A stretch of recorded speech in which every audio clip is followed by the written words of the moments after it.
Ladies and gentlemen, our next conversation is where the jobs are in the current economy with Department of Labor Assistant Secretary John Palish, Dan Beers, and ACU Chairman Matt Schlapp.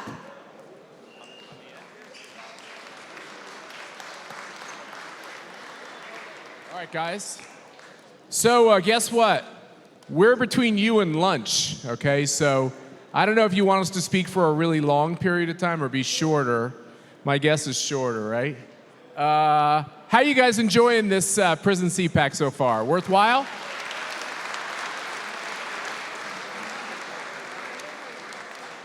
I learned a lot about body language that I didn't know, I'll tell you that much. You better believe it. I was taking notes over there.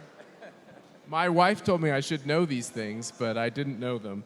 Okay, so we're going to continue talking about this whole question about job opportunities. And I think you saw in the introduction of John who works for the president. And how big is your budget that you oversee connecting the open jobs with the people looking for jobs? A little over $10 billion a year. $10 billion a year literally is, am I right, trying to get people connected to jobs that are in this economy that are open. Correct. So the stat that we like to talk about is the 34 million people who are no longer part of the workforce. The media is very fond of talking about the unemployment rate, which is one measure. But the measure that we're talking about are the 34 million, what we call the forgotten men and women who, one of the speakers earlier was talking about the dignity of work. How are we engaging with those 34 million people to get them back into the workforce? Part of that is through our reentry program. Part of that is through opioid recovery. Part of that is through the job training that we offer all across the country. And just one more question. $10 billion is a big number. How many different agencies, departments, what are the different avenues that this money is collected into this big $10 billion number? So the structure that's of most importance to the folks here is the 2,400 American job centers that are all across the country. That anybody who's over the age of 18 and able to work in the United States can walk into and receive free career counseling, free job training. Within 20 miles of Chester, there's 11 American job centers. So these are scattered throughout the country. The vast majority of our funding from DC flows down to the states and the local workforce boards, and they administer those job training services through those job centers that anybody is able to walk into and take advantage of. Dan, so you and I have gotten to know each other through these CPACs we do all over the country. You're from Ohio, so why are you on this stage? Because you showed up because you care about this whole idea of reaching out to people who are incarcerated and making sure that when they leave prison, that they can do something great in society. Yeah, finally, an audience that can't leave, huh? I mean, that's great. But the reason I'm out here today is my buddy Dan Snyder gave me a call. I came out of prison in 2008, and he said, we're gonna have CPAC in prison. And it's really dear to my heart because just like you, I came out of this environment. And when I did, I didn't have anywhere to go work. All I had was a little bit of knowledge that I had before I went in, and decided that I was going to do something about it. I got up every day and I went to work, and it worked out. Yeah, but I want a little bit more. So you get out of, your life isn't going in a great direction. You get put in prison. You come out, and you're looking at nothing. What's your life going to be? How bad does it get?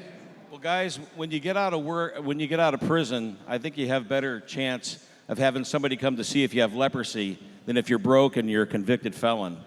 And for me, it was tragic. I had 7 kids when I was in prison. My wife married my brother-in-law, so when I came out, I didn't have a family. I should be a lifer right now for that.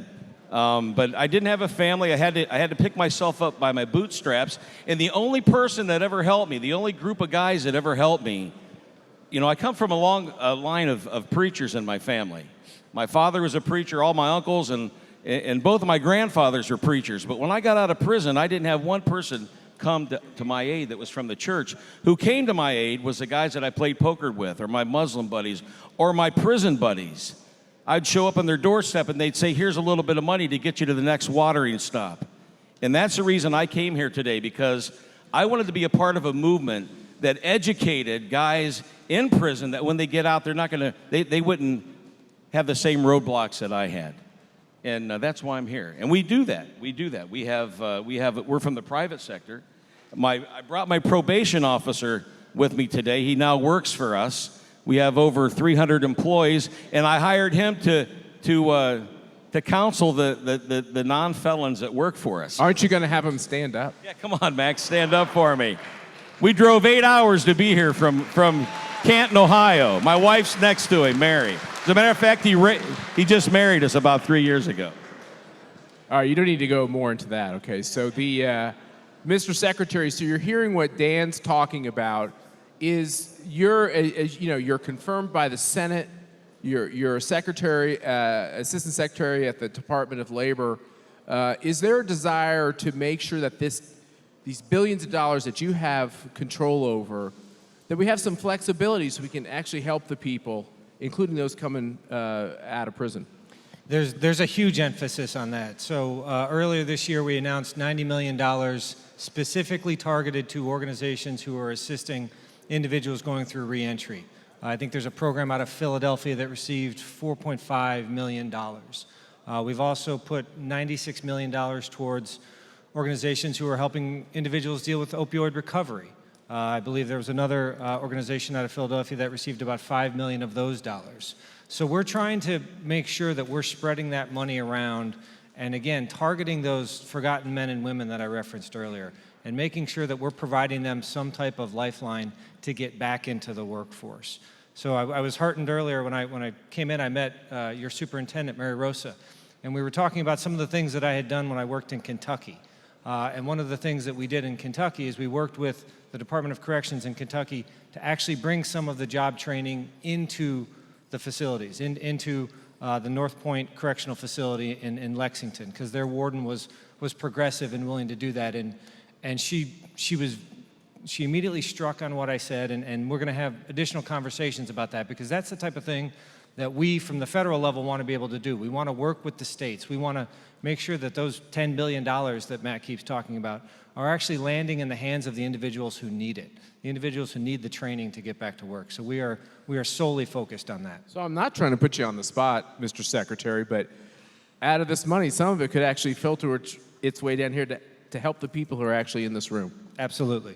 If we did our job right, and then Dan wouldn't have to create an organization such as he has, if the federal government, if we at ETA were doing better, if we were more efficient with our money, if we were getting better returns, better outcomes for our customers, absolutely.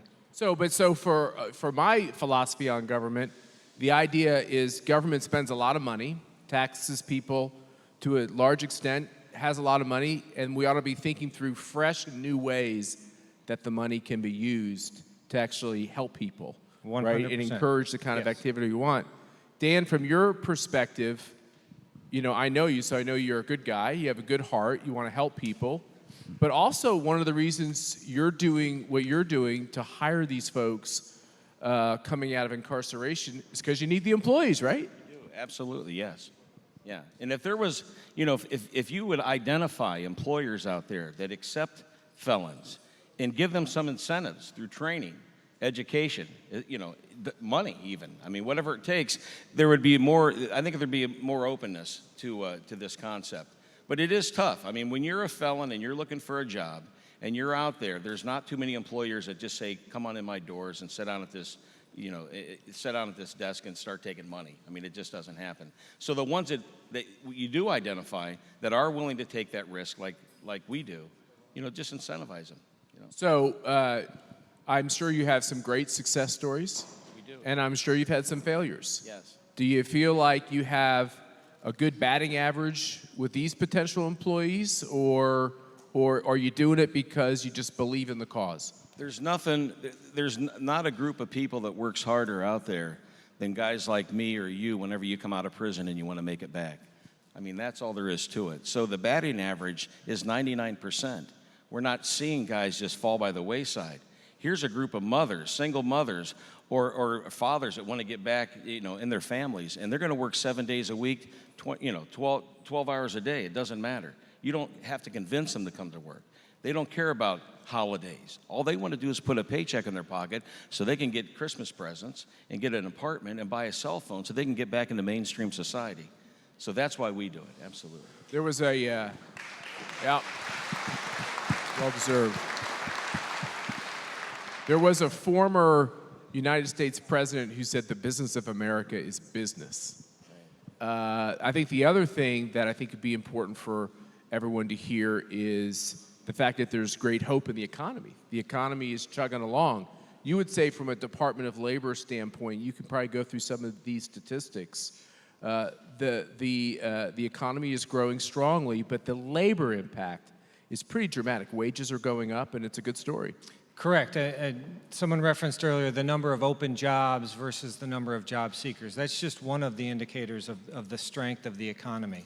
The unemployment rate's been below 4% for the last 20 months. Unemployment rates for Hispanics and African Americans are at a historic low. Unemployment rates for those without a high school degree are at historic lows. So the economy continues to chug along. And what I like to tell the folks who work for me is now's where we need to be making some of these systemic changes that Matt's referencing.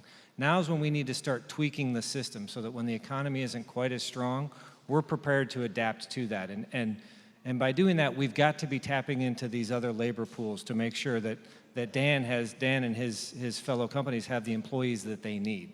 So we are singularly focused on how do we get as many people reskilled and retrained and back to work. So Dan, you're in the private economy. Would you agree that the economy is strong? You're from Ohio. Is the Ohio economy strong? It's amazing. I mean, there's help wanted signs everywhere. Steel mills, I don't care where it's at, in sales.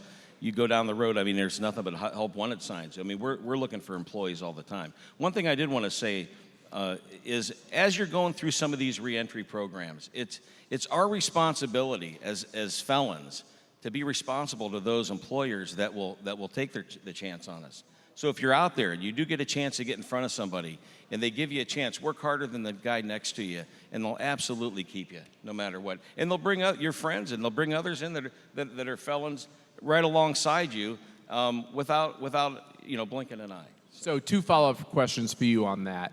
There's this whole movement, and the ACU has been a part of this movement, ACU and CPAC, with encouraging employers to change some of their policies to be open to people, the population that you're going after, the people like who are in this room who will be coming out. Do you go after your fellow? Dan's kind of a serial entrepreneur. How many companies do you own? We have about 23 companies, but That's there's a a lot. fine line between entrepreneur and pile of manure.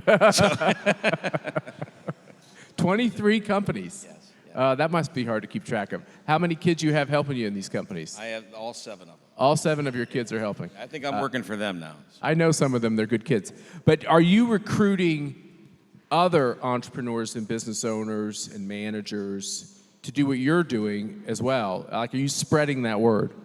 We are, and we're showing our success. I wish I could say it's not falling on deaf ears. There's still a challenge there. There's that stigma that you have to overcome.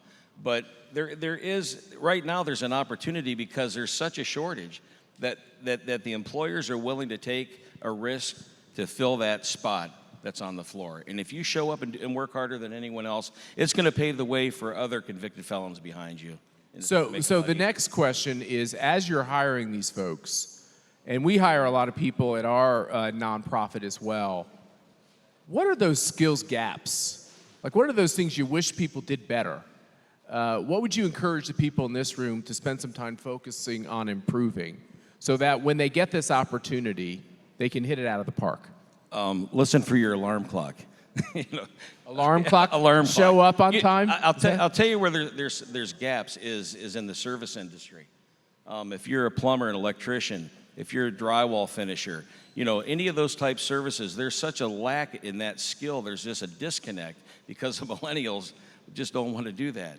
And if you've got those skills when you went in, or you know about them, or they're teaching you something here, you'll have a job making 20, 30 bucks an hour when you get out, if you acquired those skills when you're incarcerated. Consistency. Consistency is a key. Mr. Secretary, there's also a misconception. The gentleman who was on earlier talking about flipping hamburgers, I'm actually pretty partial to cheeseburgers and hamburgers, so I don't think that's such a bad thing that people are out there doing that. But the point is that there are great opportunities in a lot of different sectors. So when you read that the unemployment level is at historic lows and you read that wages are going up, especially for low income and middle income earners, what sectors would people be surprised are hot? You know, you talked about aluminum and steel. You have a lot of those mills coming back in places like Pennsylvania and other places. What are some other places that people would be surprised? Energy might be one. It's interesting because when you watch TV, you hear so much about automation and AI, and the robots are coming for everybody. And I think maybe that'll happen in 2050. I saw that movie, 2070. I, Robot, scared the hell out of me. Yeah. Is that going to happen? Yeah, it's going to happen long after we're gone. Okay. And as a result, people seem to think that's where the job growth is. The job growth is in a lot of the areas that you referenced, and some of the training that's provided in this facility. Carpentry, electrical. I was talking to Secretary Wenzel earlier. He talked about the welding program and how individuals from Chester here can go to another facility to take a welding program. Coming from Kentucky, we can't hire enough welders in Kentucky. There's huge gate manufacturers that make horse gates for all across the country.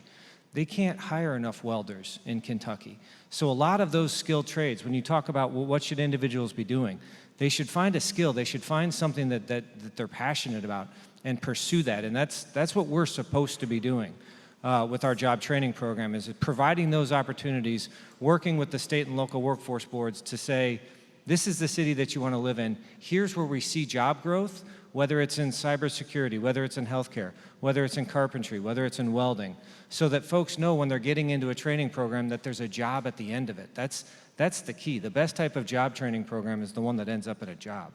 And these welding jobs, I mean, that's a lot per hour. These are high-paying jobs. Yeah, that's right. And I'm not talking about underwater welding, which is actually a thing. I'm talking about basic TIG welding. 6 figures is good money. It's real good money in rural Kentucky, let me tell you. Yeah, for sure. I referenced earlier that I feel like I'm getting older, and I hire a lot of, at CPAC, we deal with a lot of kids. I call them kids, they're not kids, but they're, they're young 20s, I'd say. And some of them are here on the staff and doing a great job. By the way, please if you see the ACU staff, they've done really, I think, a great job with this event, and they do a great job. Thank you, all the year long. So this next comment is not aimed at the young people who work with me, but generally, the other piece of hope I would give you is, obviously, if you re-enter the job market, you're not going to be that kid. You're going to be a little older. And there was a long time when people almost acted like that was a bad thing because you got a little snow on the roof or nothing on your roof or whatever. Right. Nowadays, it's all on your chin. If you could both give folks here an idea, like, would you rather hire somebody with a little experience, little miles on the tires, or is that a bad thing? I mean, for me, I think experience is the key. I mean, you can train somebody if they have an experience to do it your way.